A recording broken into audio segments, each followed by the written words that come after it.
Então, olá, sexto ano. Bem-vindos a mais uma aula em estilo EAD. Como eu já falei na aula anterior, antes de darmos início à nossa videoaula, procure um local silencioso para que vocês possam estar mais concentrados durante a exibição da aula. Usem, se possível, fones de ouvido. Peguem o livro de vocês de ciências. Peguem o caderno de vocês para que vocês possam fazer anotações durante a nossa videoaula. Então, vamos lá dar início. Para começarmos a aula de hoje, vamos relembrar um pouquinho do que falamos na aula de quarta-feira. Vamos revisar um pouco o assunto que foi tratado na nossa última aula. Então, na nossa aula de quarta-feira, nós falamos sobre células. Vimos a importância, vimos qual as suas funções, de que formas elas interagem.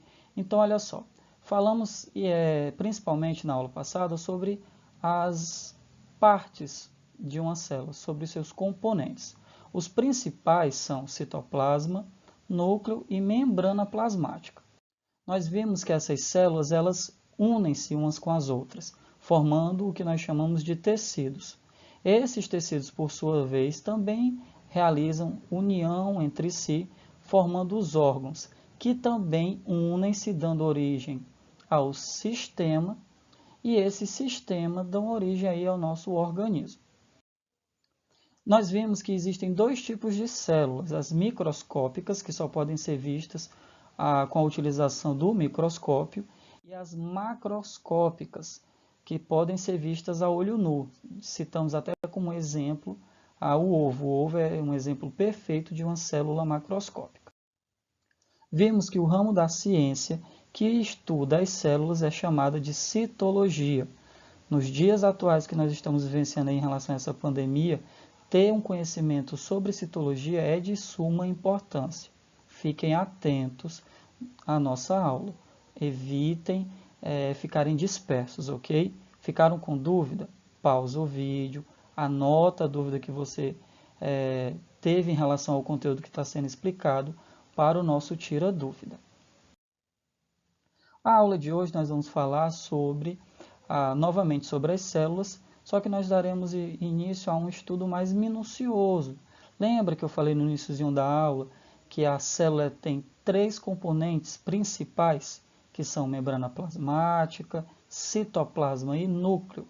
Então, na aula de hoje, nós vamos falar um pouquinho sobre a membrana plasmática. Estamos vendo agora aí na nossa tela todos os componentes que uma célula possui. Esses componentes vão ser estudados de forma gradativa.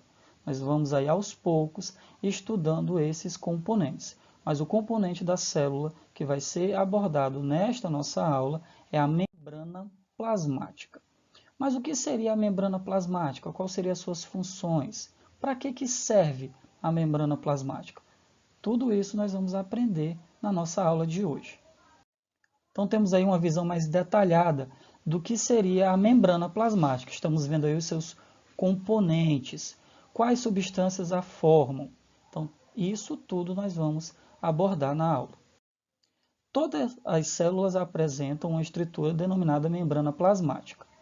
Só dando um reforço, por que eu estou dando ênfase aí que toda célula possui membrana plasmática? Porque nós vimos que alguns componentes não estão em todas as células, mas membrana plasmática faz parte de todas as células que nós iremos estudar. A membrana plasmática ela também pode ser chamada de plasmalema, que funciona como uma barreira a impedir tanto a saída do conteúdo celular para o meio, quanto o fluxo de qualquer partícula para o interior da célula. Essa característica mostra, portanto, uma importância da capacidade da seleção dessa estrutura. Vamos ver agora a estrutura de uma membrana plasmática. O modelo da estrutura da membrana plasmática atualmente conhecido, atualmente aceito, é chamado de mosaico de fluido e foi proposto por Singer e Nicholson em 1972. Esse modelo, a membrana plasmática é descrita como uma bicamada fosfolipídica, olha só aí uma palavrazinha de significado talvez desconhecido para vocês, com a presença de proteínas. Proteínas, com certeza, vocês já ouviram né, que aí a gente vive ouvindo a importância de uma alimentação saudável, porque é rica em proteínas e tudo mais. Por existir a movimentação dos lipídios por essa estrutura, a membrana apresenta certa fluidez, não sendo, portanto, considerada estática. O que é algo estático? É algo parado, é algo físico. A membrana plasmática não possui essa característica. As moléculas de fosfolipídios apresentam agrupamentos não polares, que significa aí hidrofóbicos, isto é, que não absorve água, e grupamentos polares, que são chamados de hidrofílicos, isso é, que retém a água. Os agrupamentos não polares ficam voltados para o centro da membrana plasmática e os polares ficam voltados para a superfície externa e interna da membrana. As proteínas encontradas na membrana podem ser chamadas de periféricas ou integrais.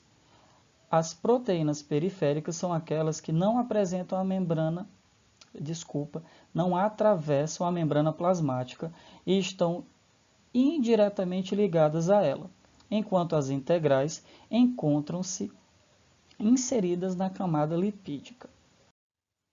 A membrana plasmática possui algumas especializações, tais como algumas características, tá, turma? Até o professor aí tem uma certa dificuldade. Microvilosidade.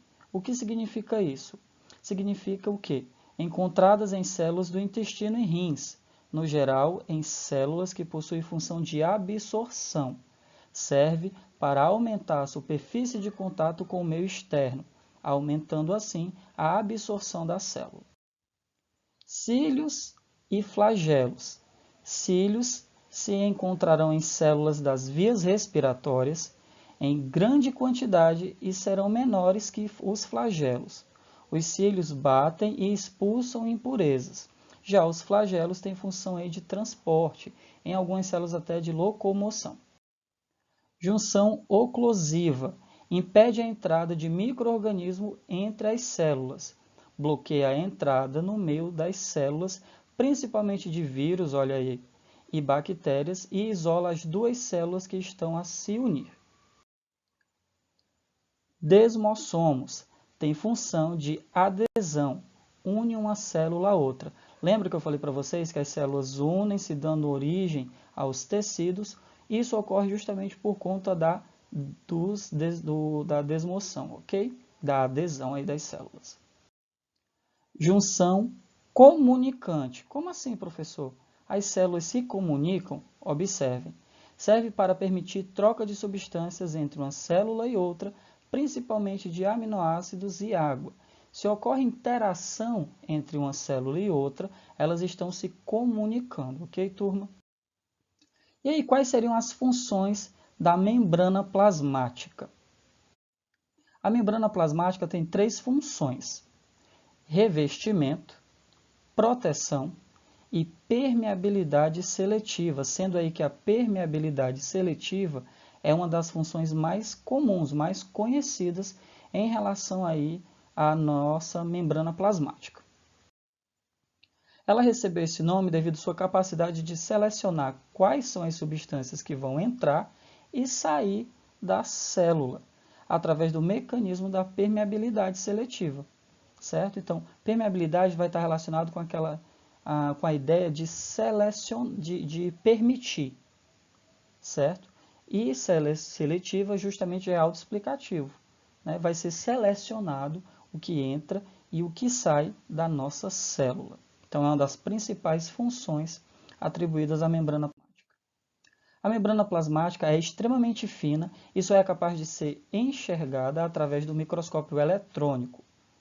Por ser tão fina assim, outras estruturas a recobrem, atribuindo-lhe uma proteção extra, que são a parede celular e o glicocálice, o qual possui a função primordial de proteção.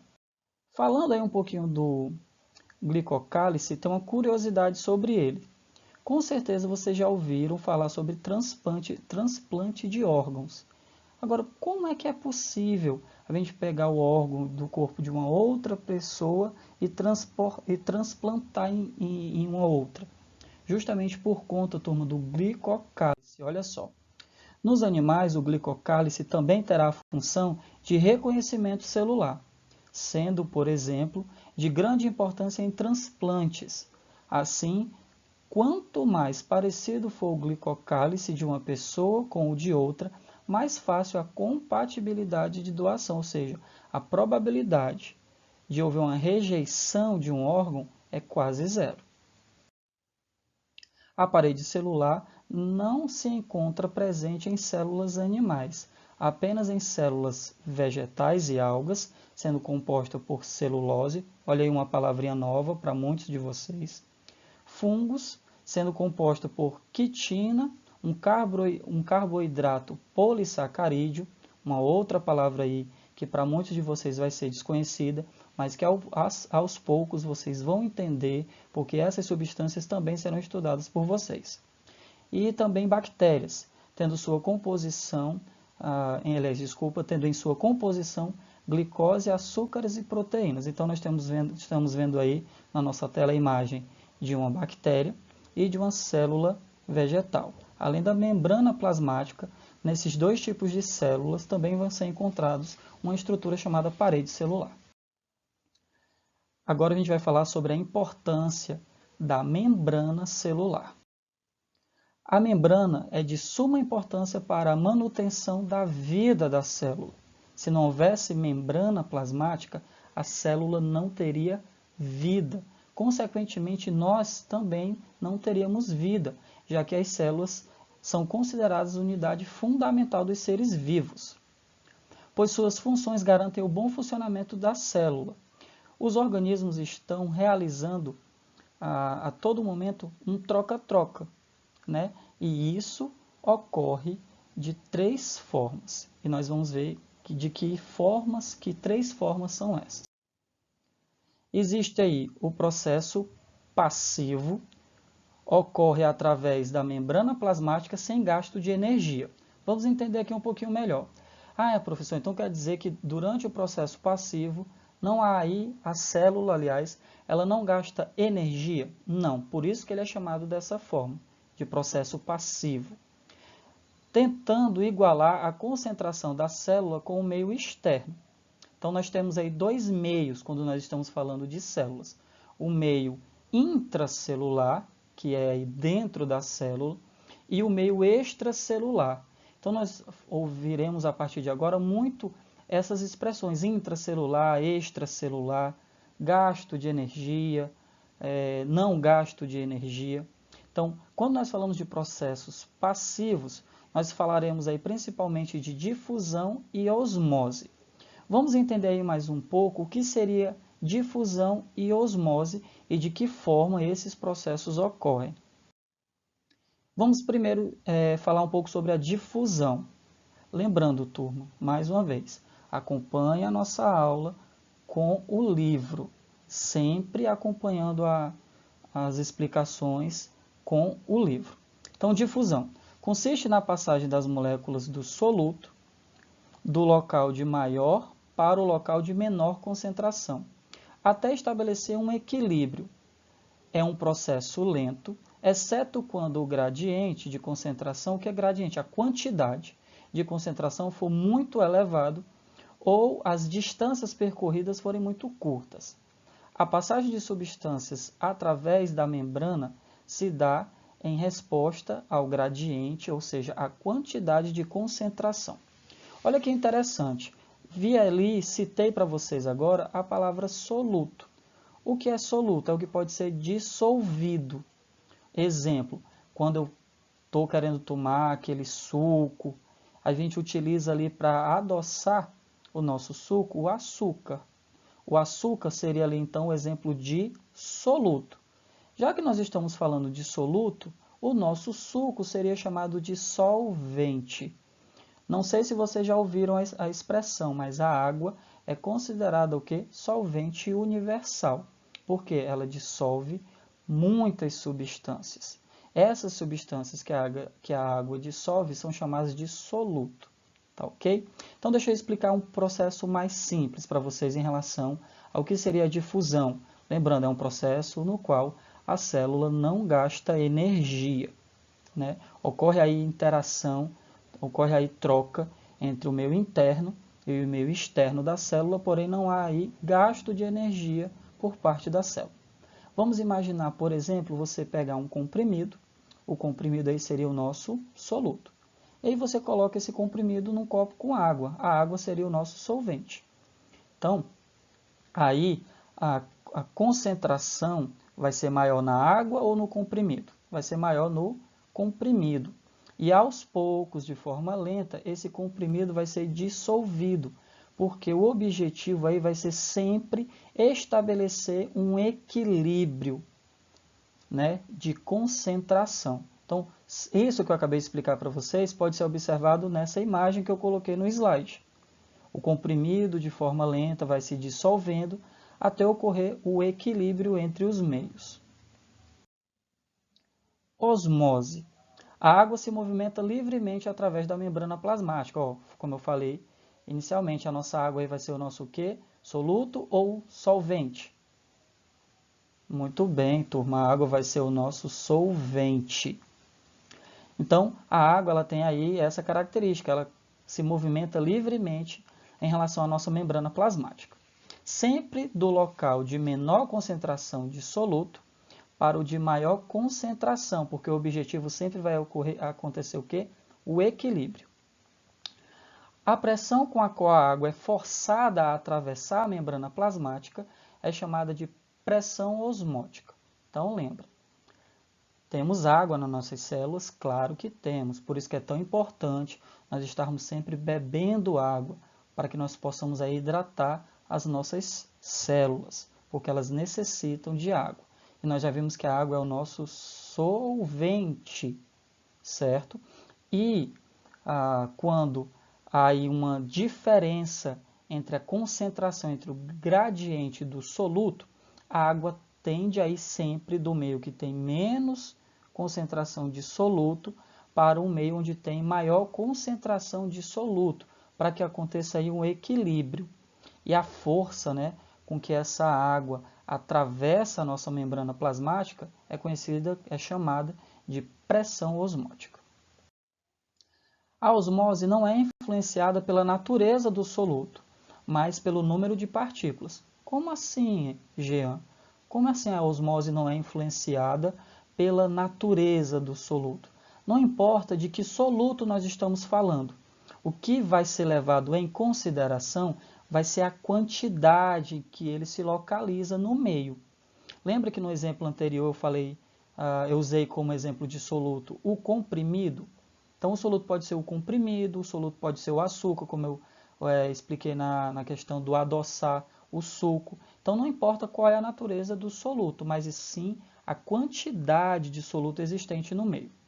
Quando duas soluções contêm a mesma quantidade de partículas por unidade de volume, mesmo que não sejam do mesmo tipo, exercem a mesma pressão osmótica. Então, nessa situação, nós dizemos aí que ocorre algo chamado isotônicas. Ok? Essas partículas vão ser chamadas aí de isotônicas. Caso sejam separadas por uma membrana, haverá fluxo de água nos dois sentidos de modo proporcional, de modo bem calmo, bem tranquilo.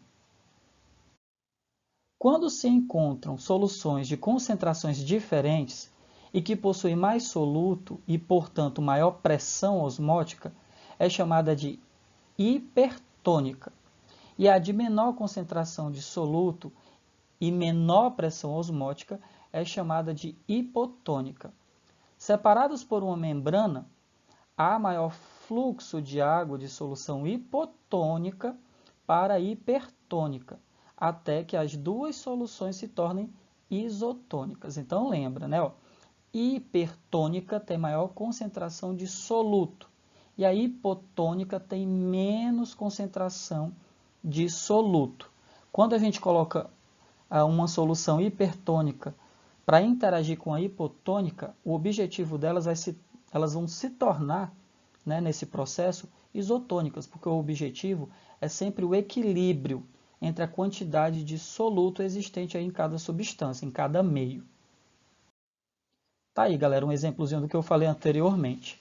No nosso primeiro exemplo, nós temos aí uma solução isotônica. A gente observa aí que a concentração de soluto do meio 1 em relação ao meio 2 é a mesma.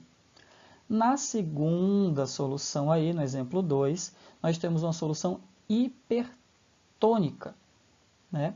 Nós estamos aí observando que a água no meio onde tem menos soluto está indo para o meio onde tem maior concentração de soluto. Então, a gente vê aí no nosso exemplo 2 que a água está saindo do meio 1, do meio 2 para o meio 1.